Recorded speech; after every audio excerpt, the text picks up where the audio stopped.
In this video, I will try to explain the effects of third house and its lord Mercury and the influences of various planets on third house and its lord for Aries ascendant.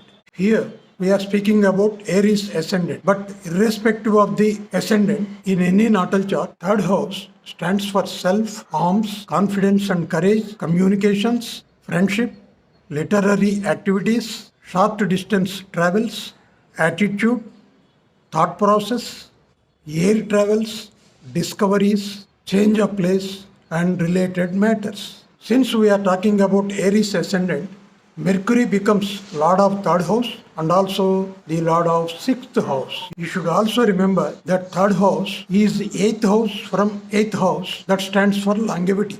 Because of that, the characteristic of longevity is also studied from third house. I mean to say, you should consider longevity also from third house. Again, I told you, third house stands for self. That means when we study suicidal tendencies in any natal chart, you need to study third house and its lord and the influences on the third house and on the third house lord along with eighth house also. Please remember, since Mercury owns third house and also the sixth house for Aries ascendants, it is very essential that Mercury should be very strong to get good results. If Mercury is strong and well placed in the natal chart, the native may develop interest in sports. Irrespective of the profession, such natives would put in a lot of hard work in the process of achieving their aims and objectives. One more interesting aspect of Mercury for Aries ascendants is that if Mercury is strong and is placed in Leo in fifth house, it may cause Viparita Raja Yoga and bring in lot of finances for the natives.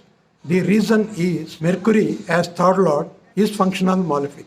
Again, as sixth house lord is functional malefic. So Mercury owning two malefic houses, if it is placed in Leo, that is in fifth house, it would go to third house from third house and it would go to 12th house from sixth house. That means the malefic qualities of the two malefic houses, third house and sixth house, would be destroyed, resulting in positive tendencies for the native. If Mercury is present in Leo, it would cause Viparita Raja Yoga and bring in a lot of money. But it's not advisable that it is weaker. Should not be weak in Leo. If it is very weak in the sign Leo in the fifth house for Aries ascendants, it may bring in more money. But simultaneously, it may also bring in sickness to arms, it may bring in pain to shoulders, spinal cord, or it may create trouble in the stomach of such nativities. If Mercury is strong and well placed in the natal chart, along with the presence of Sun in the third house, the native may develop interest in adventurous activities. If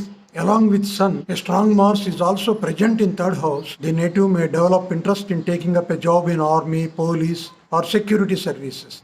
Such people would be ready to risk even their lives for the sake of the country and for the sake of the people. If a weak Sun and a weak Mars are present in the third house for Aries ascendants in Gemini, under the influence of Saturn, there would be more risk to their arms, shoulders, and of course spinal cord also.